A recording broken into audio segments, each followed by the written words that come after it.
Halimbawa, yung nangyari ngayon na pagbabanta sa ating Pangulo, nangyari noon sa panahon ni Pangulong Duterte at nagbanta si Leni Robredo. Halimbawa lang, of course, Leni Robredo would not do that kasi I know, wala sa karakter niya. Nagbanta si Leni Robredo kay Pangulong Duterte at matindi yung outburst niya at pagbabanta. At ganun din naggagawa ng follow-up ang kanyang anak. What would have happened?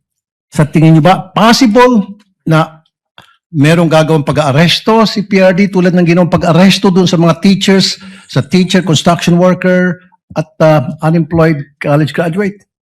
Well, respectfully, it's calling for an opinion but siguro meron po akong pwedeng pagbasihan. Base na rin po sa inyong sinasabi na construction worker, teacher, inaresto dahil sa banta, posible po.